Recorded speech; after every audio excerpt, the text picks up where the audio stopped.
Okay, good morning, everybody, and welcome to the second webinar in the framework of the SUMPs-Up project for mobility practitioners. Great to see so many of you online. We'll wait a couple of seconds still. There are still people joining in.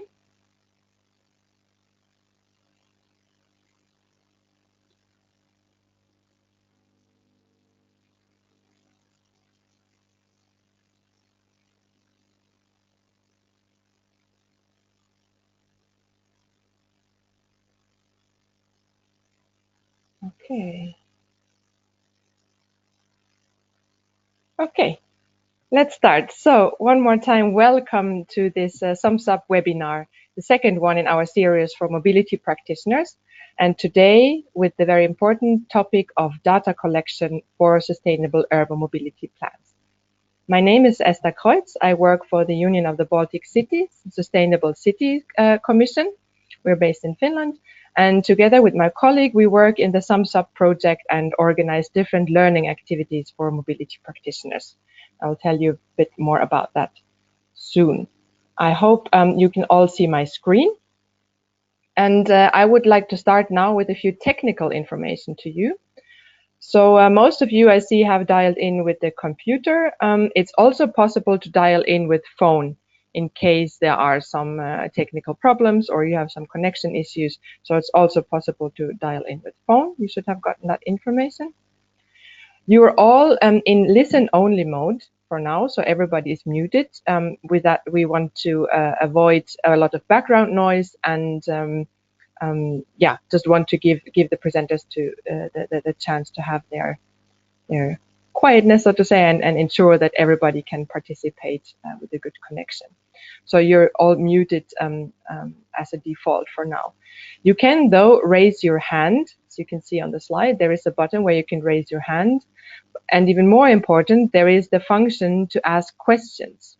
So whenever you have a question arising during the webinar, please add it to this question function that is explained on the slide as well. So you can write down your question. That makes it a bit more easier for us to manage. And we will take up all your questions during the webinar and latest in the very end when we have the question and answer session.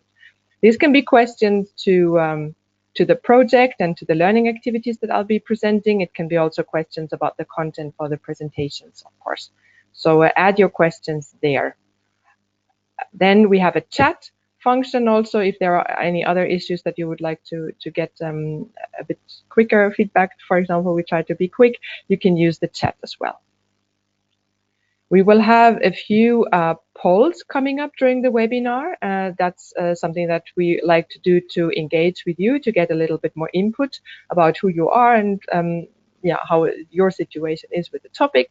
So there will be a few polls coming up where we would like to ask you to answer. But I'll explain that when it happens.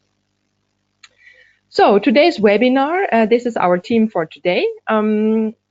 My colleague Maja Rusanen, from working for the same organization as myself, will have a presentation, and then we have our city case example presented by Andreas Nordin from the city of Malmö in Sweden. So that's us today. And topic-wise, as I said, we will talk about data collection for SUMPs. I will now first start to introduce a little bit more to the project SUMPs-Up and to different learning activities for mobility practitioners that we are organizing and that are still coming up and might be interesting to you. Then my colleague Maja will have an input presentation on the topic on data collection as the backbone for SUMPs. And then we have a lot of time to hear to a great city case example from the city of Malmö. City of Malmö is one of our partner cities in the SUMPs-Up project, and Andreas will present how they use the data for planning their sustainable mobility measures and how they implement an innovative, a new way of data collection method in their city. And after that, we will take up your questions, and then we'll wrap up the webinar. Yeah, so we will start now soon, but before we start, we'll take a little poll because we would like to know also who you are that are now are now participating in our webinar. So we have the question about what organization do you represent? So take some moment to please answer that, so we can get a bit better overview about our participants, who you are.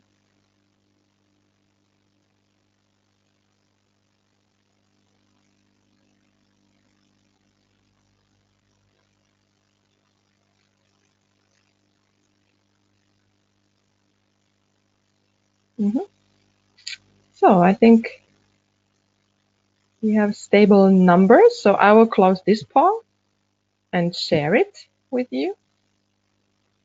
So we have 33% municipal administrations, 15% consultancies, 17% educational institutions, 4% NGOs, and 30% others. That's of course also would be interesting to know, to open up that a little bit more.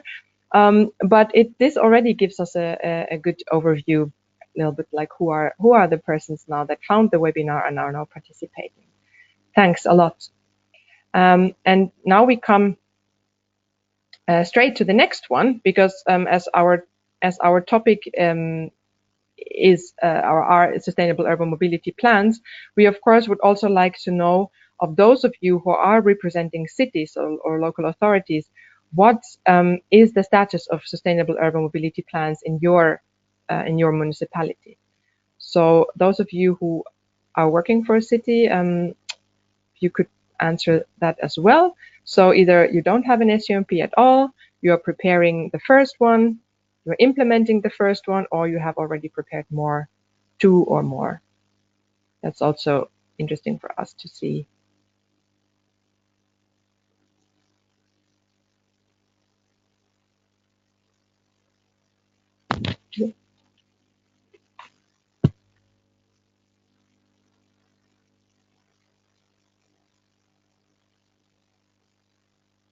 Okay, that's really interesting to see. I think numbers stay stable, so I close it so you can have a look as well.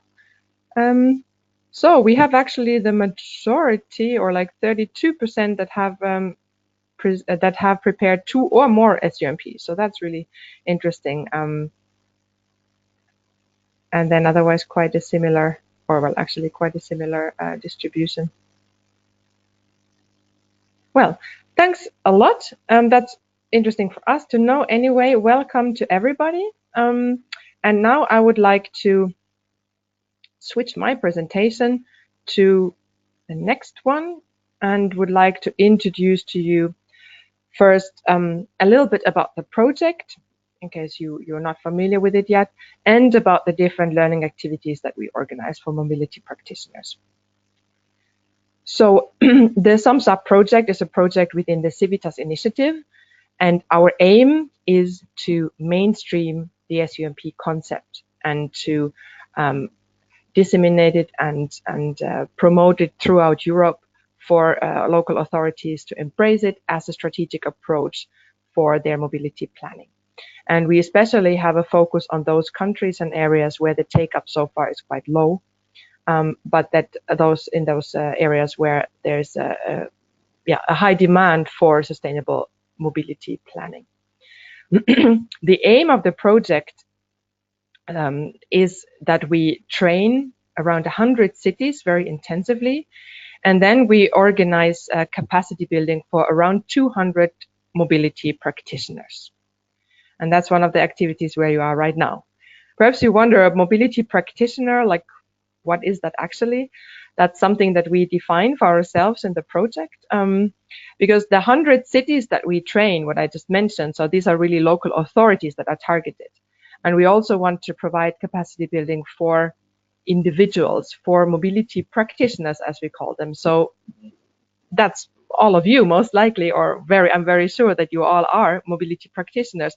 So it's about individuals either representing cities or municipalities, can be representing academic institutions, consultancies, NGOs. But of course, the common issue is that you are either at least interested in sustainable urban mobility planning, or you're working practically with SUMPs. or you're perhaps working for as a consultant for a municipality, or have otherwise connections to cities that you work with them.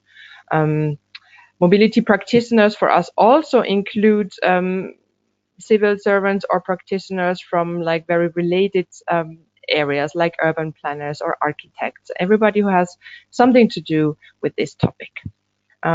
Yeah, so, and for these people and for you, we are organizing a variety of different activities, because we realized that the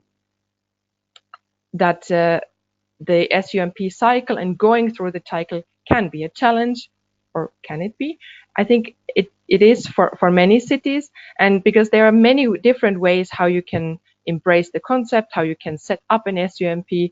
It's different for each municipality, it's different for each city, but of course there are those common elements that we all have. And even if it might sound complicated, we have developed in our project and in many other projects a lot of guidance. So there is guidance and support available in different ways. And this is what we would like to present to you today. So if you have the challenge of planning or implementing an SUMP, or you just want to have more guidance and ideas how to approach this concept, we hope that our activities can help you on that. So within our project, the SUMPs-Up project, we have different activities. We have had the so-called SUMP learning programs. These were those targeted for those 100 cities.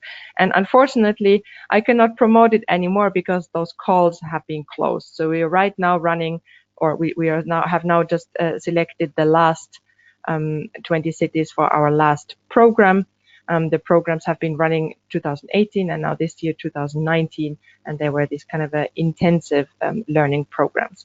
But those are now unfortunately closed. What is still available are e-courses, webinars, and of course a lot of guidance materials. The e-learning courses cover all kind of different aspects related to SUMP and are related to the different phases and steps in the cycle. And they are self-study courses, and they're available anytime. So you can go and have a look at the material and go through the material in your own pace. You can do some exercises that are there. There are some case examples from cities that are very experienced with SUMP, tips for guidance and further reading, etc., and those concrete exercises. But they're not moderated, so they're self-standing, and you can make or do those courses in your own pace. And they are available at the mobilityacademy.eu. And you find all the information also on our website, SUMPs-Up.eu. So these are the course topics. So there are altogether 7 courses, and the first 3 courses are online already. The next set of courses will be online in the middle of March. So you're welcome to have a look also on the website. You find some bit more description about that. And then the webinars, that's where you are now. As I mentioned at the beginning, this is the second webinar. We had the first one in December, and we still have 4 webinars to come. So in the webinars, we focus on different aspects of the SUMPs. We introduce different tools and guidelines and show cases from the cities that can be our partner cities or other cities that all across Europe that provide good examples on this topic.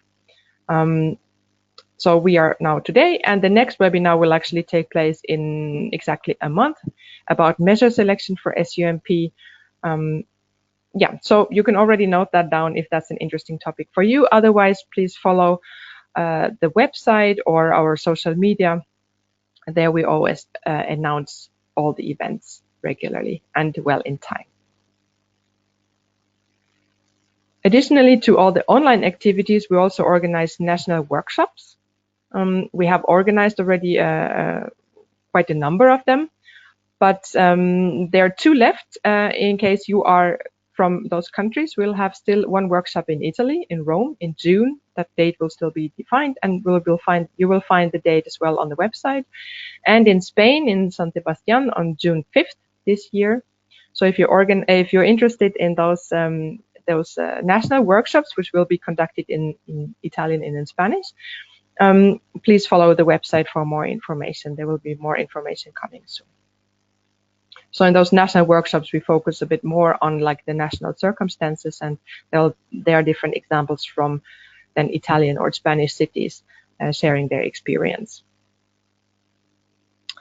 Then, of course, in our project, we also produce a number of reports and policy recommendations that are available on the website. For example, we have a really good overview on the status of SUMPs in the EU member states. And there you find also some ideas what kind of a support mechanisms you have in your country, for example. And then we also have a number of guidelines for different for cities that are on different levels, like starting with an SUMP, kind of advancing in their SUMP, and those that are already advanced and really want to innovate their practice. And then we have also a very comprehensive guidance on the SUMP action plan. So all these documents you find on the website and are hopefully helpful to you. Yes, so that was it about the project and the possibilities for you to continue after that webinar. Thank you for that. And then I would like to pass on to my colleague Maya.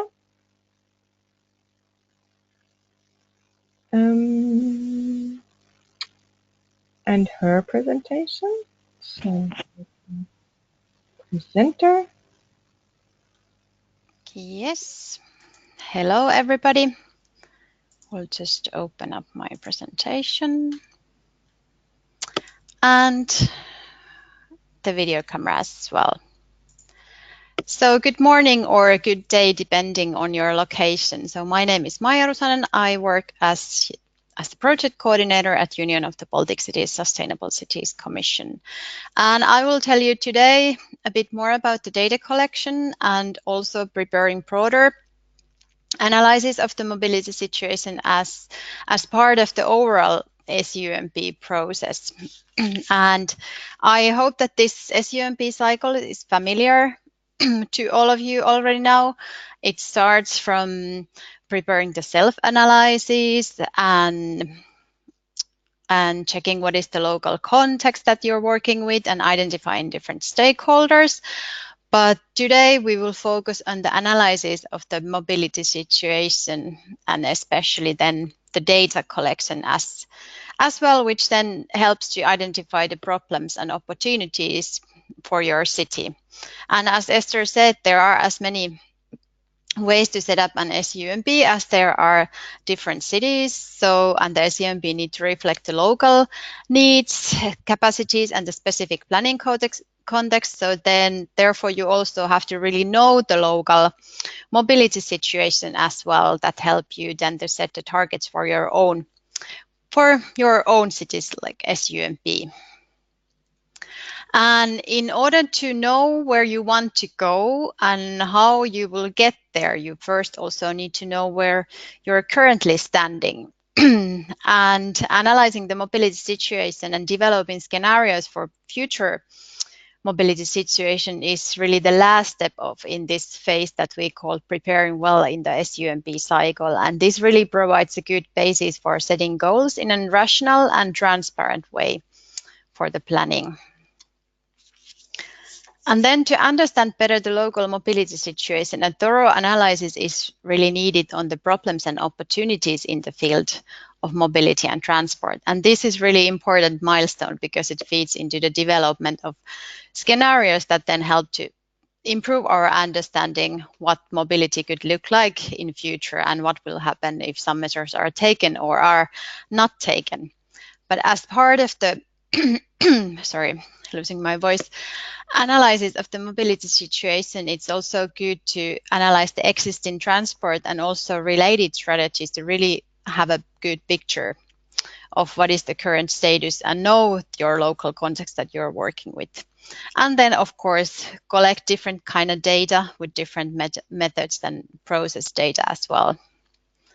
And in urban mobility and transport, the knowledge related to the problems and opportunities is often very fragmented and might be a bit incomplete as well. So like a pieces of puzzle, you need to put this data and information together to really have a good picture of what is going on and what are really the key problems for your city.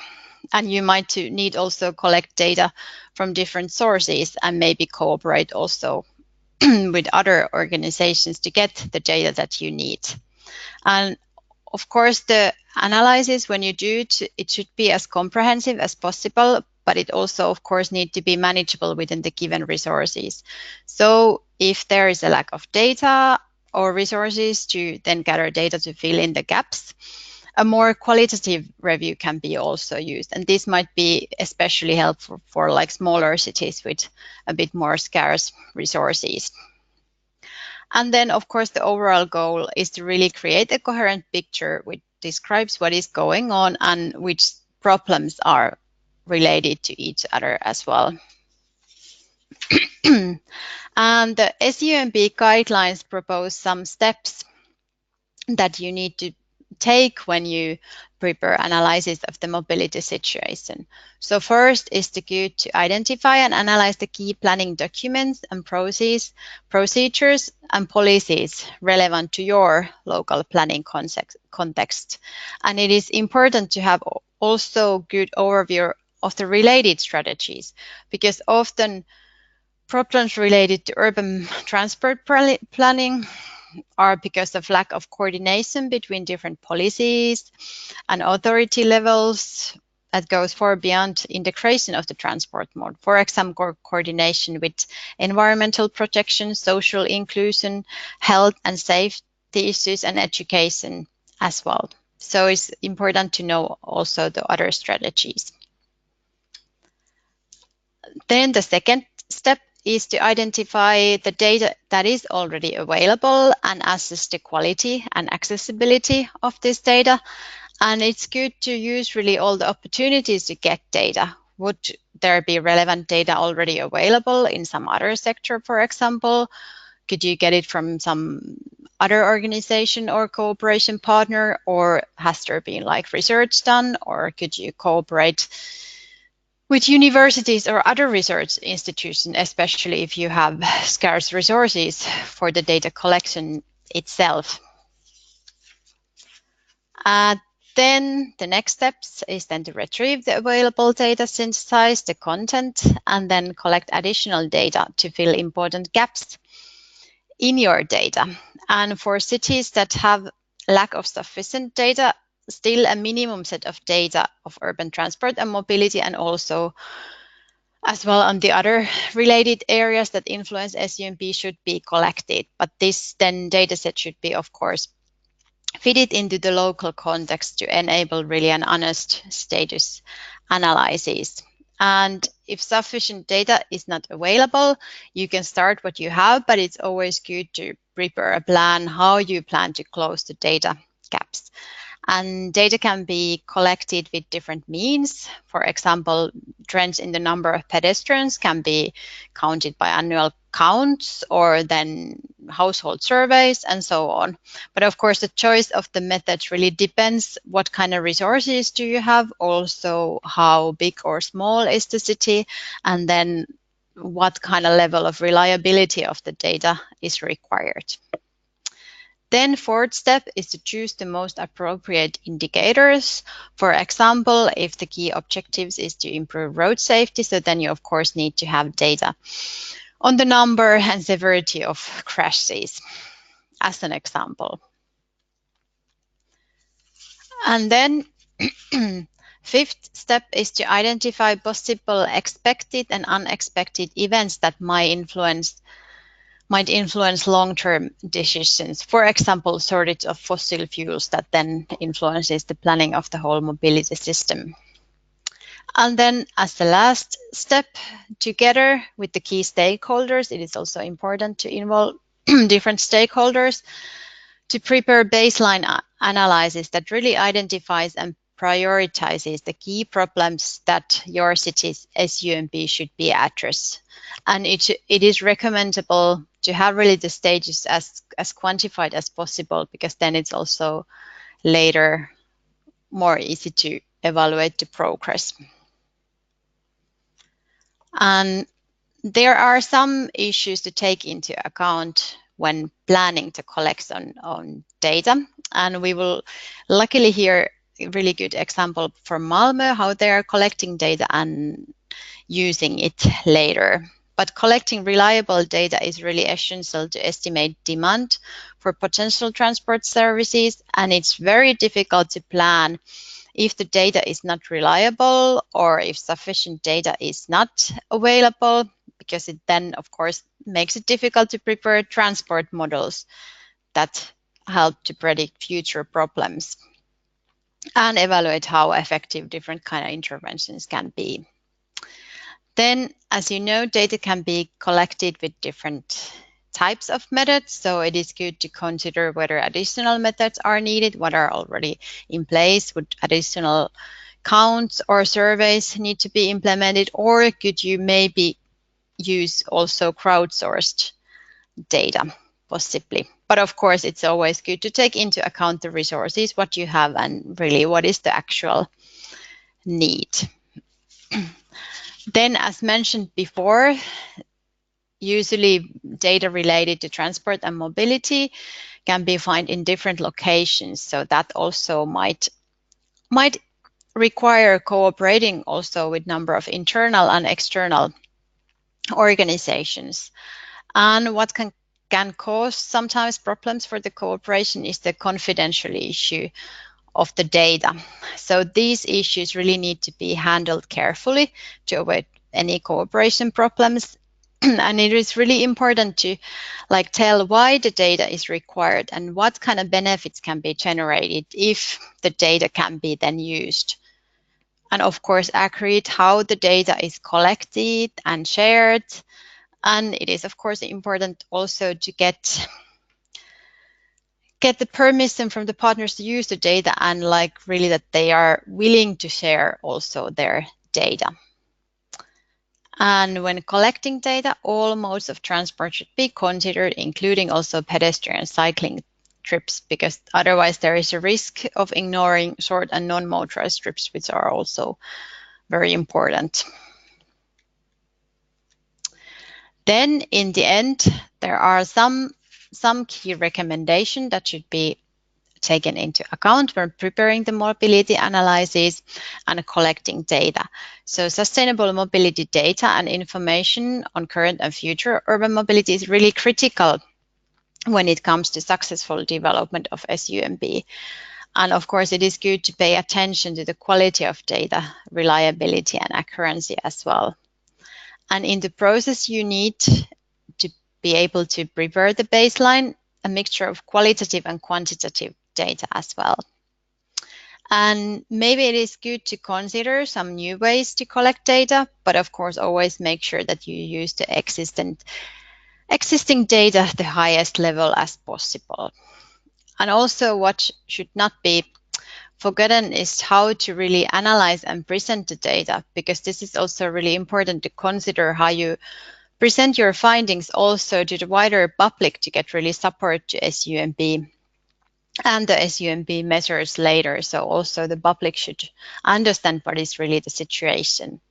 And then, of course, clear baseline should be development against which then progress can be later measured. And then hopefully you have heard about the SUMP slogan, planning for people. So also the citizens should be focused and taken into account when in data collection, not only the vehicles. So also try to find out what is influencing people's travel behavior and how are they moving and what influences this. And then of course involve all relevant stakeholders in collection and processing the data. And as well as the final point, in order to gain consensus at the larger scale on different urban mobility issues, it is very important to use the data as key factor for proper argumentation. It's very important to bring really the facts on the table, especially also when discussing with politicians to get political support for the SUMP, which is really a success factor for the successful implementation of SUMP. But this was my presentation now, and if you want to learn more about analyzing the mobility situation and get tips for data collection, as Esther mentioned, we have in the Mobility Academy, we have these e-courses, and there is one e-course is focusing on the analysis of the mobility situation. And then, of course, we have the SUMP guidelines where you can see the SUMP process as well. So you can check these links. But thank you from my side. And if you want to also follow what is happening in the project, follow our Twitter. We have really active Twitter account, and that's an easy way to keep updated on the new events as well. But thank you. Okay, thank you, Maya. I see that there are already some questions coming in. First, some general questions about the presentation that I had, and now also related to your presentation. But I would still like to actually take those and answer them and discuss them in the very end, so that we can have them all in the question and answer session. And so for all of you, again, that if you have a question, please type it in to this question pane. I've been also answering some questions already, so you should be all able to see the answers to the general questions, and then we take the other questions later on. So I would like to now first give the floor to Andreas from the city of Malmö to present their approach to data collection in Malmö.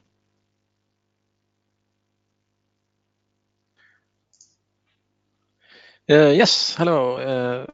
I hope you can see my screen now. And so my name is Andreas Nordin. I'm a traffic strategist for the city of Malmö, and I will be talking a little bit on how we do in Malmö when we do our traffic surveys and how we use our data for planning and how we collect it. So thank you, Maya and Esther, for having me. And I should say that Maya made a very good, thorough explanation on how you can use data and how you can collect it.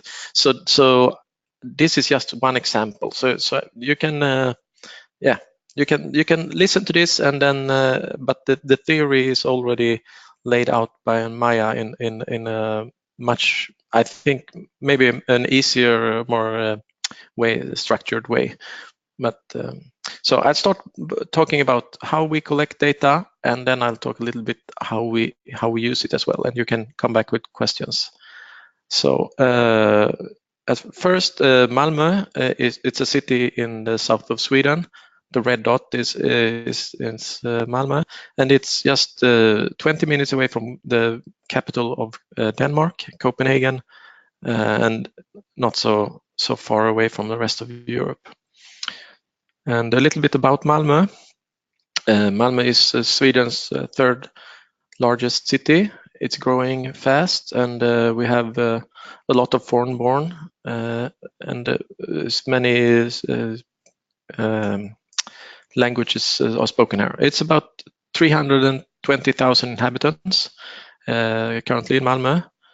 But if you count the entire region with Copenhagen and the rest of this south part of Sweden, it's 3.8 million inhabitants, and we have 1.3 million on the Swedish side. So it's a big in Swedish measures anyway. In Scandinavian, it's really a densely populated area, and we have 250,000 companies and 14 universities in this area.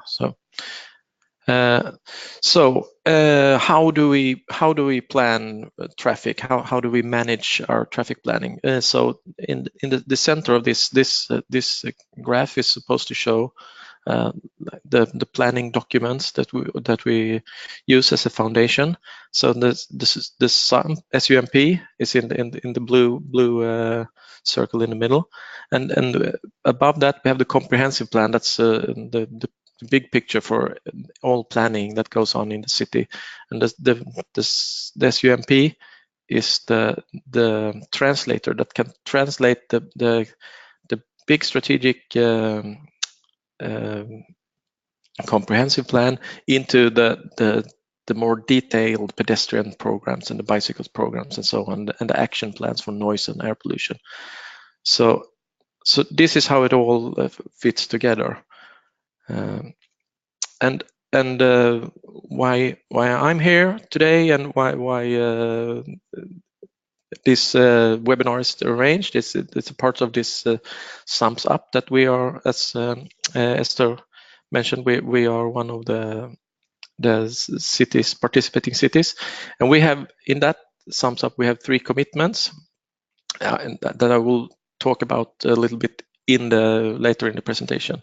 But just to mention what's our part in SUMPs-Up, we do the travel survey, and we do a new and traditional, and we do a comparison. I'll get back to that.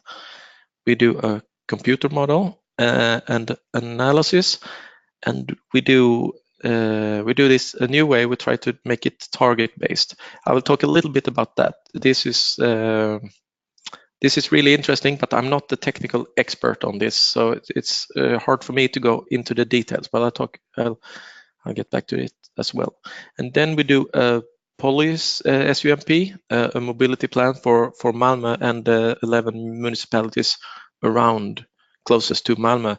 So this is also something that's really important with the data collection, because all these municipalities, they have different policies, different structure, different some companies areas and some just populated areas, but we can all talk the same language when we talk about numbers and data, because this is the same for all these municipalities. So it's the cornerstone of building the poly SUMP is the data collection and how you use it. So how do we monitor traffic in Malmö then? We do it in 3 ways. We count traffic. It's basic traffic counting, and we do the travel survey, and we do the modeling. And we try to add these 3 measures, and then so we get the big picture. And this usually a question that comes up, so I'll try to answer it before it comes up. We have a budget about 170,000 euros per year for this manual and mechanical data collection, and we do a collection in the spring from the end of March to the beginning of June, and then in the autumn, August to November, and we do the collection mainly on Tuesday to Thursday, because with the travel tend to vary a lot on Mondays, Fridays, and of course on the weekend. But this is something we are working with, because we want to also get this. Our main concern is the work related trips, but we also want to get a bit bigger, better picture of the how do you call it? Yeah, the trips outside of work hours. So this actually shows our different sections that we use. So in the picture up to the left, you can see that one section that we use as a counting section is the municipality border. So all traffic going into the municipality or out from the municipality has to pass this border somewhere. So this gives us a picture of how many people or how many vehicles actually pass this this border, and then we have the center border. This is the most densely populated and inhabited part of Malmö. So how many people go in and out from the city center? And here we also try to count and measure bicycle and pedestrians, but it's tricky. I'll get back to that. And then we do to the lower left, you can see that we do the north-south section to see how many people. This is also includes people going around Malmö on the ring road. So they pass this section. So we see all the traffic passing through the municipality. And then we have the inner ring road section that shows how many people go into the big outer Malmö, because we have two highways. We have an outer highway and an inner highway, and so all this adds together. But of course, so I've added them all together in one slide here, and of course, same traffic can pass many of these sections, so you can't just use them as add all these sections together and get the amount of traffic. But they all give different pictures on where people travel, how they travel, how they use the opportunities of the city. This is very useful for us. So this data is collected in mainly through mechanical data collection, and so we have built-in tubes in the roads that register passing vehicles, the weight and speed and direction. Where we don't have these built-in tubes, we use the rubber tubes. And as you can see to the right in the picture, this technician installing a rubber tube. So they are there for the measuring months. And then they have basically the same profile. It's just they're more sensitive in wintertime and so on, but they have the same they collect the same data as the built-in tubes, but it's just you have to make sure that they are installed properly, because the distance between the tubes are showing the speed and so on. So you have to have good personnel that do the same. If they're going to do a mistake, they have to do the same mistake every year, so we can follow it through the years. And then we can use radar and video analysis, and this is our main way to use to get data on pedestrians and bicycles. It's hard to use tubes in that way. So we use this is an example. It's a bridge in Malmö where it's in the central channel.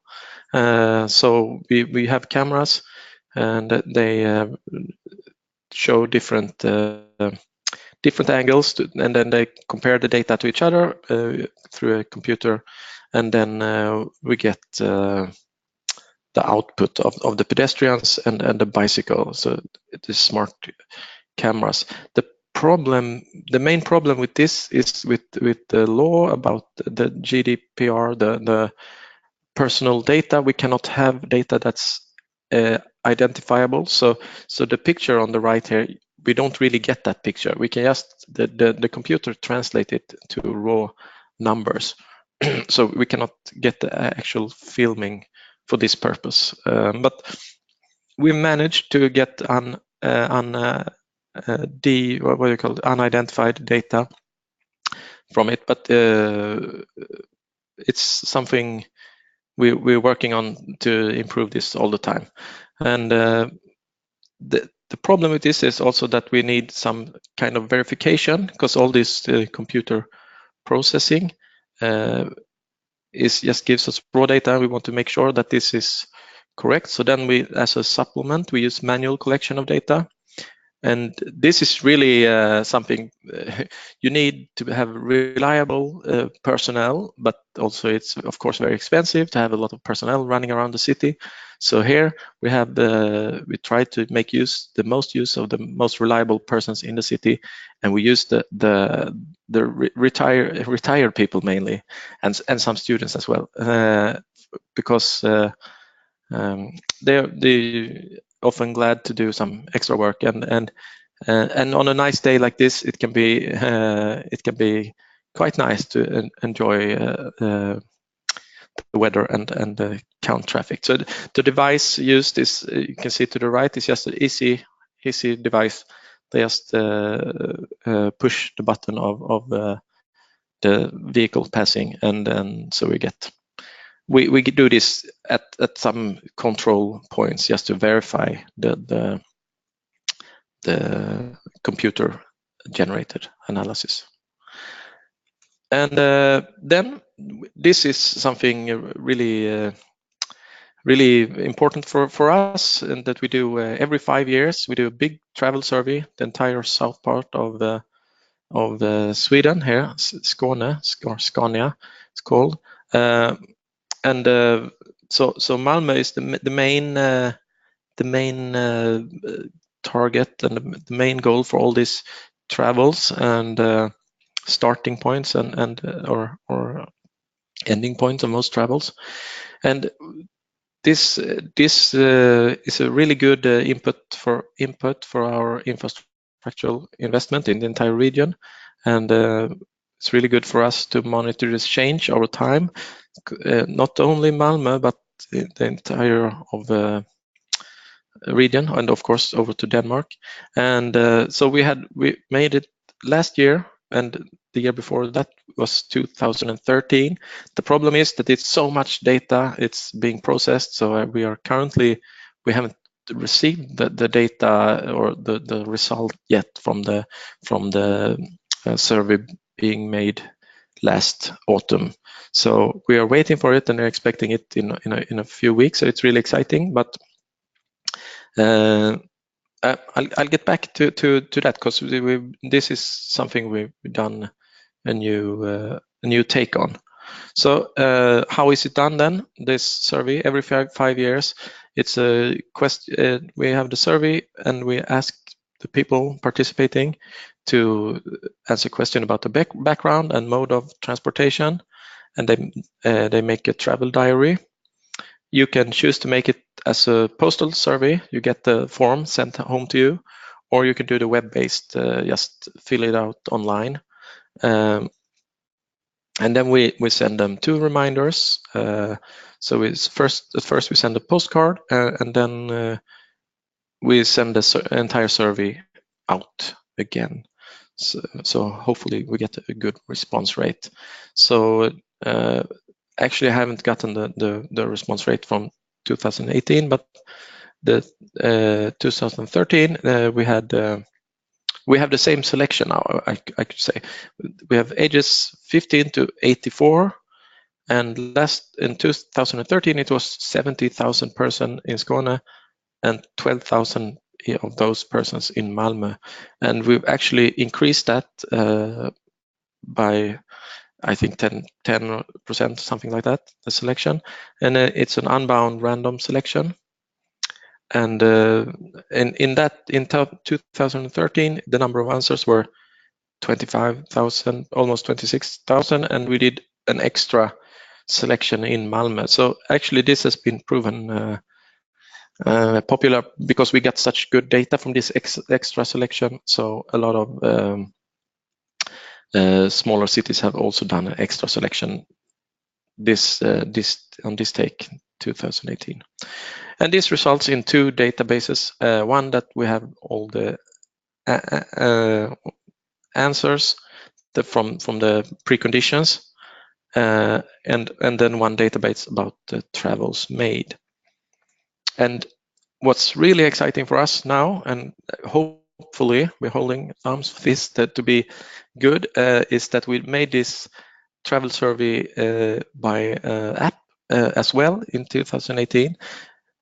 So you could we did the traditional survey with the online form or the postal survey, but you could also download the app, as you can see in the picture, where it just had to have the app running, and then it register all your trips being made, and you should just go in and check that it's correct. And so these trips, it covers a lot of trips that you might not consider a trip when you fill out the form, because we see a big loss of data when it comes to the really short trips, like going to the nearby store, just buying, a packet of milk or something that's not registered. But this app, everything is, as long as the app is running, everything is included. And this is also very interesting because it uses your phone's GPS. So we don't only get the mode of transportation, but we also get the route choice. So we can see which, not only that you take the bus, but which bus line, and not only that you go by bike, but actually which bike route do you choose. So this is of course a big help for us. If this, but this is also really important that it gives the same data or comparable in some way. So this is something we are currently working on, analyzing this data and comparing it to the old survey. And our hope is that we can abandon the old way of the paper survey, postal survey, and just do the travel survey by app. And I think this will also, for those cities that haven't done the survey because it might be too costly, this is a much cheaper option, just having people using the app, because as a win-win for both the people using the city and for of course us planning for the city. Yeah. So what's the result then? Yeah, we get a lot of different data to work with here from this survey. We get the background factors. We ask them about the gender and age and the household composition and education and income and so on. And then we also get the description of the participants and what transport access they have. So do they have a driver's license, car ownership? Do they have car access? Do they have bike access, public transport card? And do they have any other benefits from work or their study place, high school or so? And then we get the of course the main thing, the trips made from the travel diary. So number of trips, distance travel, and average travel distance for each mode of transport, and so on. And with the app, as I mentioned, we get the choice of route. And since this is for the entire region of Scania, we also get the travel between the municipalities. So how we use that. So this is, I'm sorry, this is in Swedish, but this is something I think is interesting. All this background data, we get how people travel, but we also get like the last columns, the lowest one. It says free parking. Do you have free parking at work? And it says, and it's a scary amount of, for me, scary. It's a very high amount in 2013 that said that they had free parking at work. And we have done studies in our parking policy that shows that this is the strongest mean to regulate the car usage. So it's really interesting, and this is parking with a fee. Some people have that, and so we get all this data about so that we can take with us when we are planning the city and when we are talking to the companies and how we think as a city and what is the sustainable way forward. And then of course we get this interesting data on how people travel based on if you're the yellow column is woman and man. So we see that the women tends to do a little more trips, but the men tend to do a little longer trips. It doesn't actually show here. And you see the age difference. So when do you travel the most, at what age in Malmö? Also good for us. And then we put all this together in just to show the development. And this is mostly to show what we are doing, what effect does it have on the development. So this is just compared. This is from an index of compared how everything was in 2007, and you can see that the population is steadily increasing, the dotted line, and then the car traffic has actually decreased over the years, but unfortunately we are seeing a little bit a trend that it's increasing a little again. But we see that train traffic has had a low period, but now it's been increasing a lot, and that actually has to do with that during this low period in 2009 and 10, we were building a tunnel under the city, so the train traffic was limited. But now after this tunnel has been made and the trains with 2 extra stops in the city and the trains that don't have to go around the city, it has been a huge payoff. So this is really important. We make a big investment. We have to know what's happening with this, and we need to communicate it easily to all the decision makers and people involved. And so and this shows and it's continuing like this, the train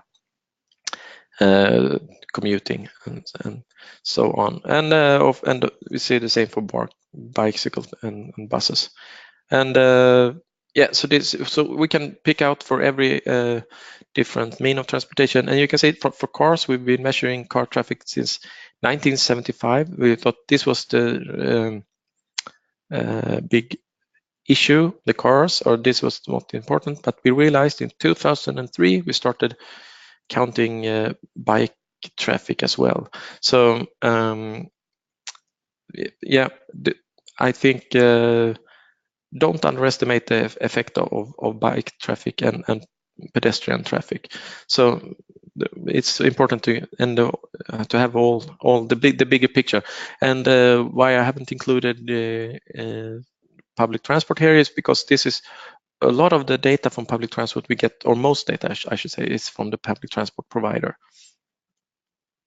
Yeah, and then as a complement to this other ways of counting, we do the modeling, and then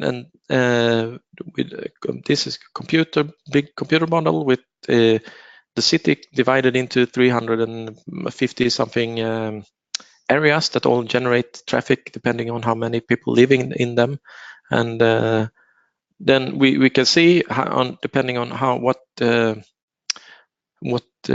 measures we plan to implement, we put it into the model, and then we get the preliminary result from this model. And we've been doing this for a long time, but now in SUMPs-Up, we try to do it the other way around. We say we need people to travel in a certain way. What changes should we do in the infrastructure? What should we where should we put our money in biking or bus or so on? So this is I think for smaller cities it's quite costly, but for a bigger city it's a big payoff. It's a high threshold, but it's a big payoff when you from this model. It's a good usage of and plan for all the plans of infrastructural change. And to the left you can see the computer model, and it's just an overview. But you can see the wider the line, the more travels, and you can of course go into the detail and see the exact amount and so on. And to the right we see the the survey result, how people say they travel. They generate lines on, so they are not necessarily on the street, some lines here, but they generate the data, and then we compare the model and the travel survey, and to attune it, to make adjustments for the model to reflect reality. So this is, you can't just do it once, you have to constantly update it. This is why it's good to have, I have a colleague in the next room here working with just this computer modeling. So, and I think that's really important if you want to do this computer. It's hard to do just once a year or something. You have to constantly work on this. And then of course we talk to people. Data is good, but we also need to get the opinion. And this is also the decision maker. They ask for us all the time. Yes, this is all good, but what does the people say? So we did this in the center city. We talked to them. What do you want? But it's hard to have longer interviews. But we try to go out and talk and address the main issues. So in the picture here, I have a policeman also with us. It's not for security. It's for just, this is often the question that the citizens, the inhabitants have. They ask us, what's going on with the traffic? How can I travel, and so on. And also safety is a concern, especially in the inner city. So that's why we have this, try to plan this together. And this is also very usable, I think, a model that we've been working on, at accessibility model for the entire city in different areas. And here we can see how it's the accessibility is rated. Actually, it's turned around from how it usually is. The blue is the best accessibility, and the dark red is the worst. So when we plan a residential area, or we have an overview on this and what's acceptable, and this is made up from a lot of variables. So we have 8 different measures on how what means of transport you have. So the travel time by foot to 10 targets, and travel time by bike, and travel quota between bike and car, and the distance to public transport, and the quota of public transport and car, and so on. And then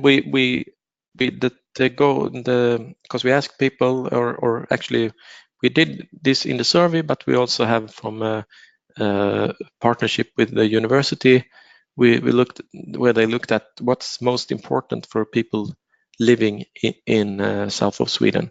So the most important is that you have a preschool in the vicinity, a school, a health center, a convenience store, a park area, a recreational area, and playgrounds, and the city life, and mall. So this is all weighted together and compared. So this is also a computer generated model that we can update when there's a change in build residential area. We're building residential areas. We're building new bus lanes and so on. So the picture change, and the goal here is, of course, to make the map as blue as possible. So why is all this so important to us? Why do we put all this money and effort into this measuring? So maybe it's obvious, but I think it's good to remind yourself. So for us, we have these 3 sustainability pillars of sustainability, or we should call it 3. So we have, of course, the economical sustainability. This is really important. What we do should be the most for the money. This is our responsibility to the taxpayers. But lately, or for some time we also work with the environmental sustainability. We need to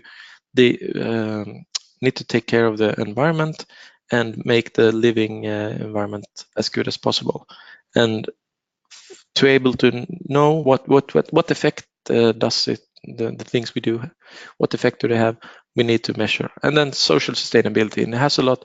This is the trickiest one we have been working with the shortest time, but social sustainability is a big part. We see that it's a big difference in income in different parts of our city, and we need to make connect people to the workplaces and make sure that all citizens of Malmö have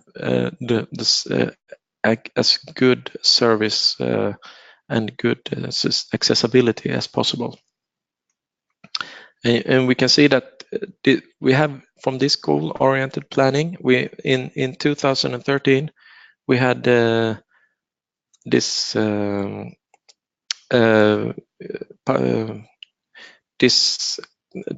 shares of modes of traffic, this model split, I should say. Yeah, and we have 40% car of the trips are made with cars, and we see that in 2030 we are closing in on 400,000 inhabitants in Malmö.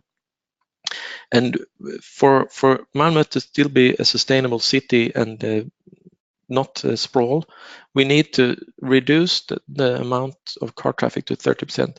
But the height of this pillar also shows the amount of trips, the number of citizens times the amount you're choosing a certain mode of transport.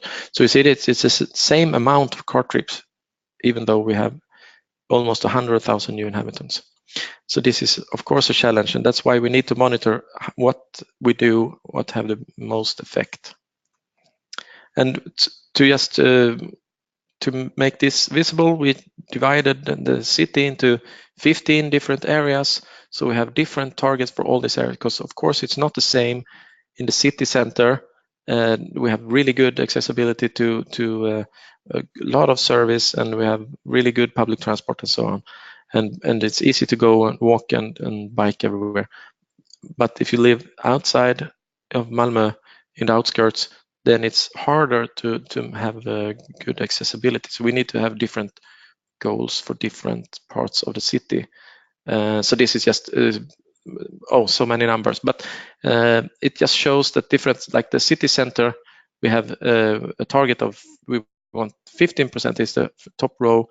We have a 15% target of car share. Today it's 25%. Hopefully a little better after this survey when the result comes in. But and you can see how it's divided. And this is really helpful for everybody planning in the city, because you can see if I'm going to build or start a company somewhere in the city, I can see maybe I'm starting in a company in the area number 7, Fosia, and then I can see what's the preconditions, what's from the city, how do they want my residents to transport themselves or my employees. So this is an easy way to talk to builders and everybody's that's an actor in the city. Just breaking it down to this model split for each area. And I just include this sometimes in my presentation because I think it's really important to remember that the public space that I'm planning and we are planning, it's not just about traffic, it's not just about transportation. I've been talking a lot about traffic, but of course it's about the trees, and it's about the restaurants and the living areas and the water management and the art and the lighting. Everything is, the city should be livable, and it's not just a mode for transporting people from one point to another. But that being said, when we are transporting people, it's good to do it in the most efficient way. So this is why are we so keen on getting people to leave their cars at home or don't even buy a car and go by other means of transportation? This is why. If you look below the line, you can see the squares representing the average usage for every people going by the different means of transportation. Someone commuting by car, they use up average of 22 square meters of the city. So this includes the parking space, and that's why it says in the streets and the parking space. But if you get the same person to use the bus instead, commute by bus, that person only uses 2 square meters. So we save 20 square meters of the city that we can use for something else. And this is why we need to for a sustainable Malmö with the continuing population increase to be a healthy city, we need to get people to change their behavior. And this does not even include the health aspect. This is just the surface usage. And we have so that's why it's how we prioritize our street. But yeah, you can't use it. This is just a thought model, but so you can't use it in like from every street in the city, but when you as a thought model. And then of course we have to do the same for the people going in and out the community. This is not, Malmö cannot plan everything on its own. We need to have this a healthy relationship with our neighboring municipalities, and this is why we do the poly SUMP. So but it's the same train of thought as for Malmö. And now we also can use for the route data. We can use the route data for even improving this even more, and use where we have free space or more space, and where we have where we already have a bad air or high noise level, we can plan differently and when we know what users uses which road, we can plan for this as well. And also we can use this for to test our bike lanes and where we're planning for this. Use the data collected and then see how this changes behavior of the citizens. Yeah, I just include this just to show this is also something we need when we need to consider when we collect this data. We need to consider how we have a lot of issues with the air pollutions and even more actually with the noise pollution. And so this data gives us something to work with. Why is this? What generates this? And it's traffic is the number one, of course, by far number one noise contributor.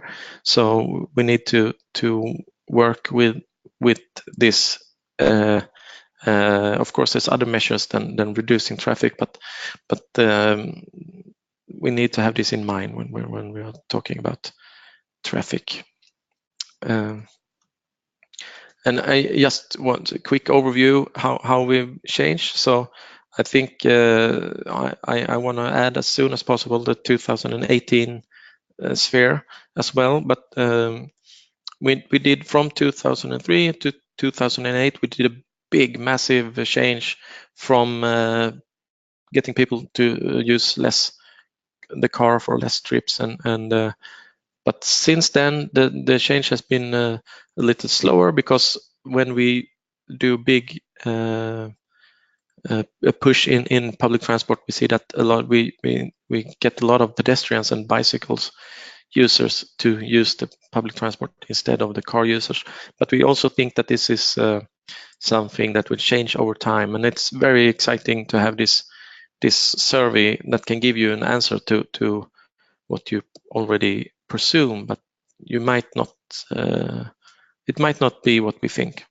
We hope. I'll have to come back to when we get the result.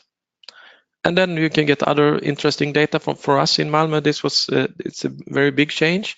We see that men and women tend to travel a lot differently, and so this is our goal. The women travel almost as our goal is today, but the the men tend to travel a lot by car, and whether this is from status or of the car, or why this is, or if it's also because it's included in some companies, I'm not really sure about. But it's a good data to have with us when we talk to companies, and especially male-dominated companies, and so we need to work extra hard with some users and understand why the car is such a important part of their travel plans.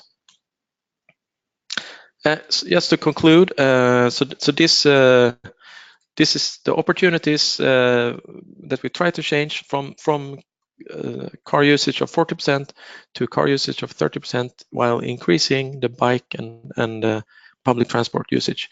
This gives us more accessibility, and it encourages people to go. We want to encourage people to go by foot and bicycle, because this also increases the health care and reduce the health cost of the city, and creates a more livable city where we get more meetings and opportunities. And yeah, so I just thank you for listening to me. I hope I wasn't too long, and my email address is in the bottom of so you can mail me if there's any questions, and also at the web address you see.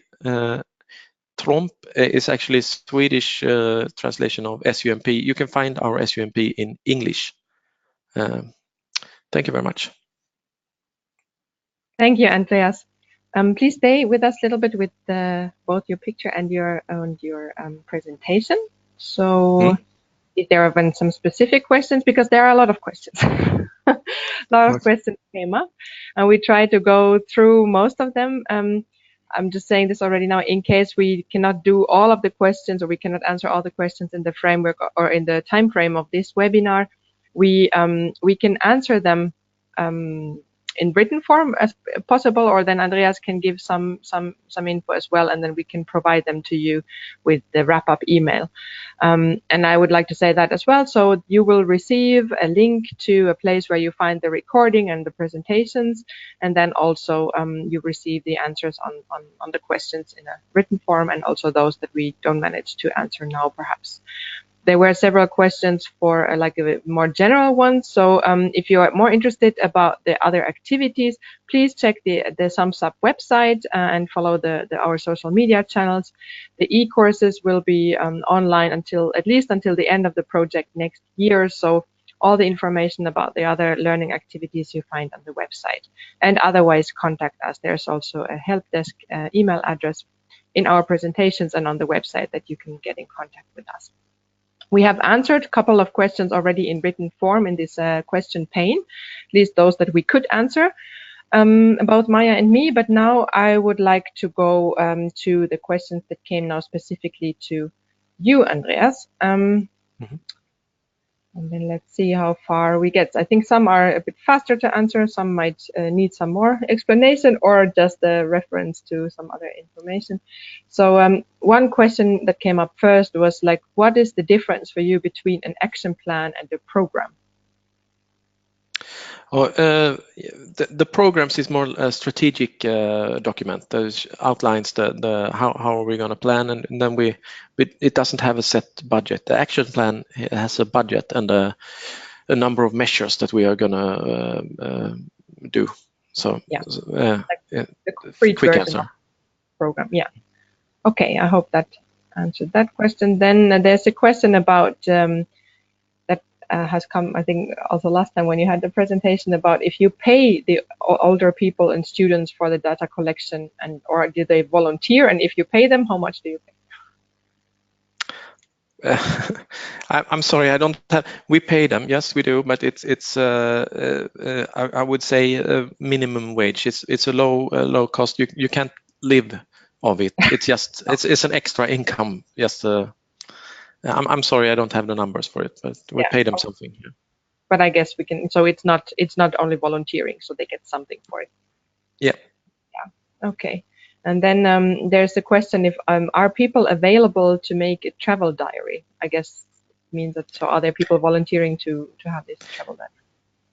This is the tricky part, actually. Yeah.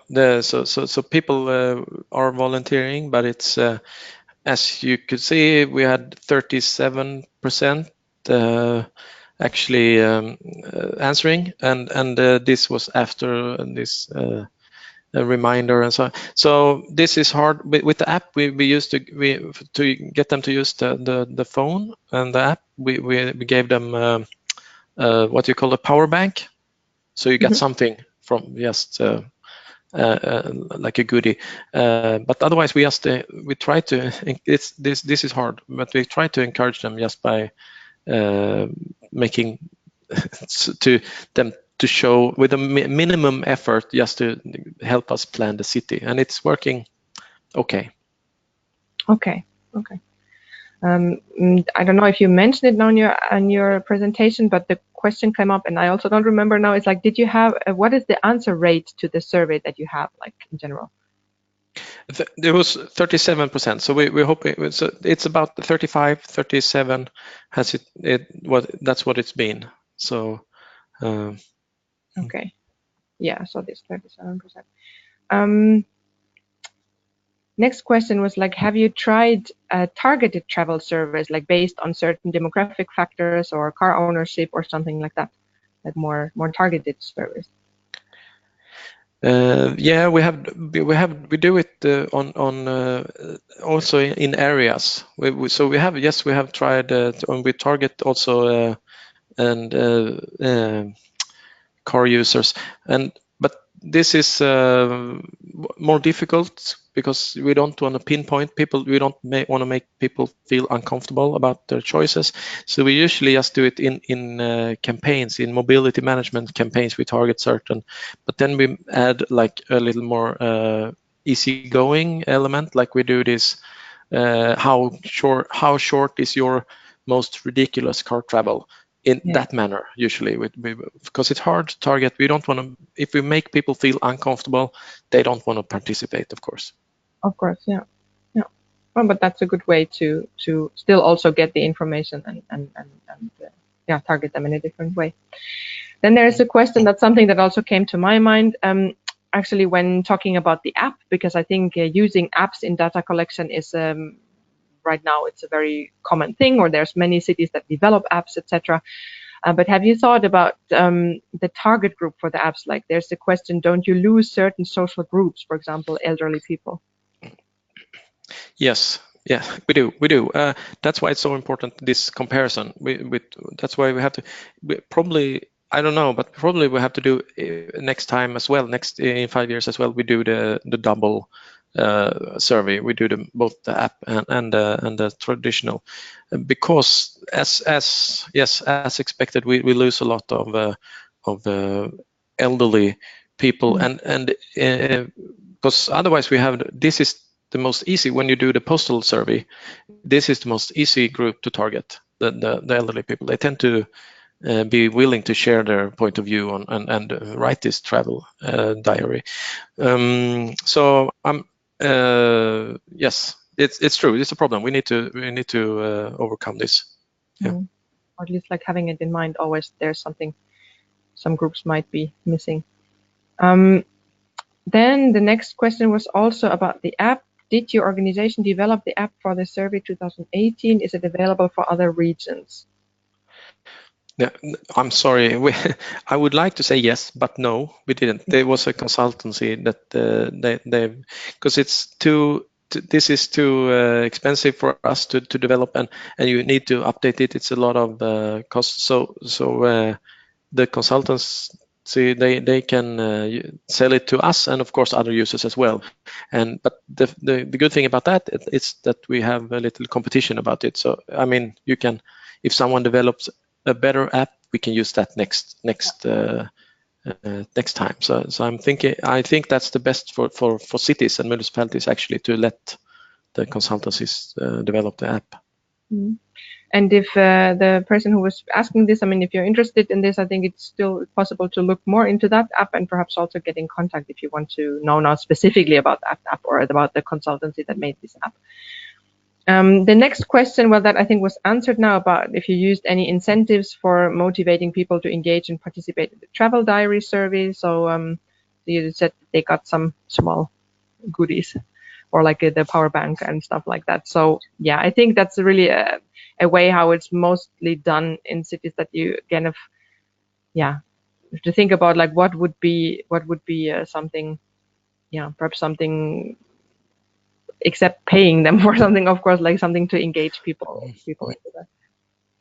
Do you have some comments though on that? No, I think no, it's good, and we try to. The problem is that also sometimes that certain parts of community are really active. Like in Malmö, we have a lot of active bikers, and they are really keen to be a part of this. So, but then we get really good data on how people bike, but we want a diverse picture. This is good, but we cannot use all this data because we have to just select some of this. But otherwise, it's yeah, we try to use the goodies, but it's, of course, it's a cost thing. We cannot give out so much. Yeah. Then there's a question that I think is also very interesting. Like, have you realized, is there certain data that you would find very important to have, but that are missing? Is there something that you cannot collect that you would need to have? No, good question. I don't know. No, not that I can think of. No. Okay, not right now. Yeah. Then there's a question, I think, quite related to your graphic of the modal split about the bike usage, like why the bike usage was going down. I don't know if you have an answer for that. I think the difference was quite small, but yes, and mainly we find that it's because we have such a big improvement in public transport. The train traffic now with new train stops and the bus traffic has improved a lot in Malmö over the last 10 years. So unfortunately, this has reduced the car or the bike usage by 1%. But still, our goal for bike usage for 2030 is to raise it by 8%. So it's a big target. Yeah. Okay. Then there's some interest to hear more about the target-based computer modeling. That's, I guess, I don't know if you can answer on that now or. Yeah, I'll try. But because this is for me also I'm not an expert, as I said, but I think it's a very good way to use it, because in Sweden we have the big road official agency. They have their own target, or I mean their own model, data traffic usage model, and so this is why we need to have something. Yes, but it only shows how people use it today and how people will use it in 10 years or 15 years, and we need something to show how we want them to use. But it's tricky because we need to know a lot about things that we don't know yet. How many will have a driver's license in 20 years, for example? Because usually it's better to make these models. I mean, 10 years is a short span when you talk about computer modeling, because we need to have big structural things and that to make the big differences.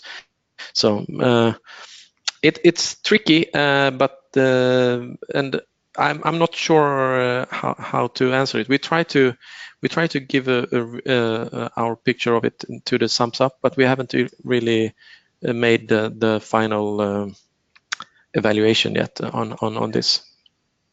Yeah. Okay. Yeah, I think it's quite a big topic now to just talk about this like specifics. And I would also like to encourage you, like if you have very detailed questions, it might be also easier to perhaps just get in contact with Andreas directly, or get in contact with us and we connect you, and you could then connect them with your colleagues that have that could perhaps give answers to that as well. So I'm now looking a little bit. We have a lot of very broad questions as well, but I'll have a look now here what we can still answer. There's somebody would like to know about which software was used for traffic modeling that you were showing. Is there? It's I can't remember it's for us it's called EMME, but I'm not. And then we also use dynamic and CapCal, depending on the scale. So CapCal is the just one intersection, and dynamic is the intermediate size, and then we do EMME. But I'm not sure. I can ask. I have to come back. What's the international name for it? Okay, but perhaps we can come back with a few things also then in written form afterwards. There was a question about freight delivery, and so when you commented that you cannot make an SUMP without including freight because people need goods. That perhaps that would be interesting to hear from you still. Like, what is your approach to that? I totally agree, and this has been a big issue for us when we were doing our last SUMP. This was something that we had a lot of discussion about, and we have been doing tryouts with the different freight companies, but it's hasn't been. We have a standalone freight program, but it's hard because it's managed by so many private companies. So we haven't we don't have the goals actually, because we don't know where we started. So we're still working. This is something we're working with right now a lot with this freight question. Okay.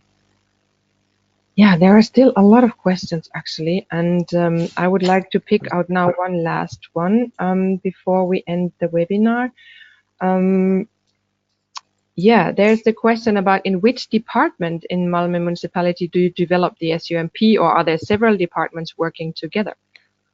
There are seven. I think this is a good question, because this is a key to the success of the SUMP is that it has to be broad and developed by several departments. We made it on the streets and park department. We were project managers, but we included the city building office and the environmental office and so on, and also it was adopted by the highest political order. So yeah, otherwise it's hard to work. It has to be on the same political scale as the comprehensive plan, I think.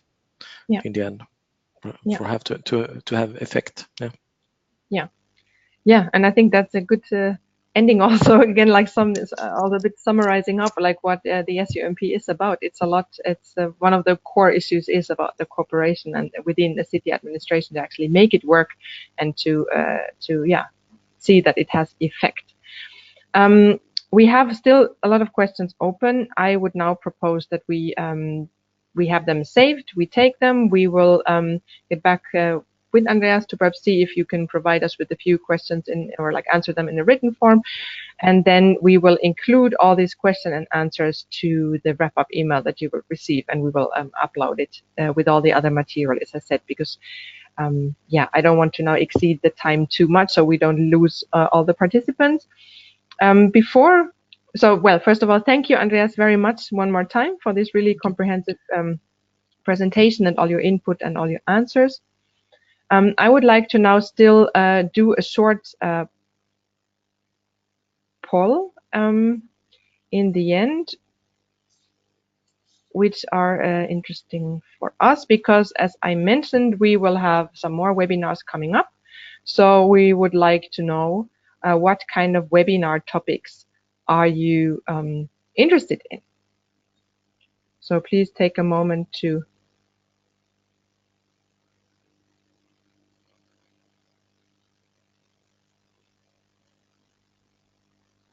I hope this is now visible. No, yes.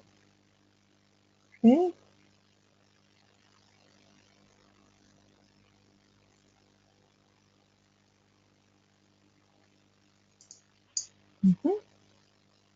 Okay, numbers stay stable. So I will now share that with you. So these are the results. As you know, the one about the measure selection is already covered in the next webinar, on the 20th of March. And this is just interesting for us to see also like where to put our focus on, and perhaps also repeat a topic or something. So thank you for this input. And then one last poll to the end that we would like to have, because this is something that we are really interested in now, is about like, where did you actually hear about this webinar?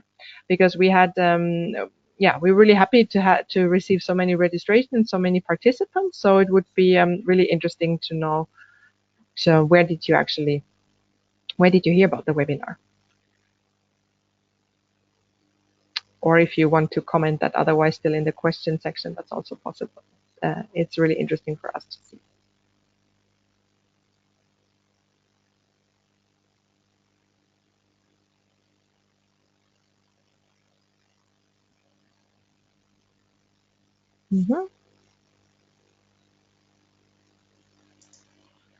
Okay, yeah, it's a pity that we cannot open up more these other channels, because that, of course, that was not the majority, and we couldn't add more options, but that's interesting for us to see as well. Thank you very much. I would now still show the last 1 second.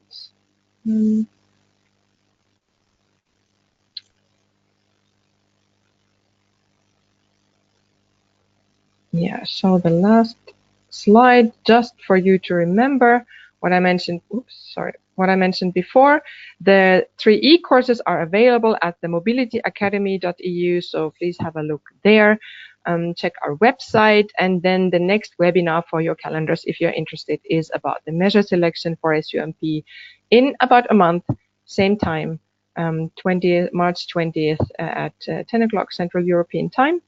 We would be really happy to see you again, or like see that you're online again. And we hope that this webinar was useful for you.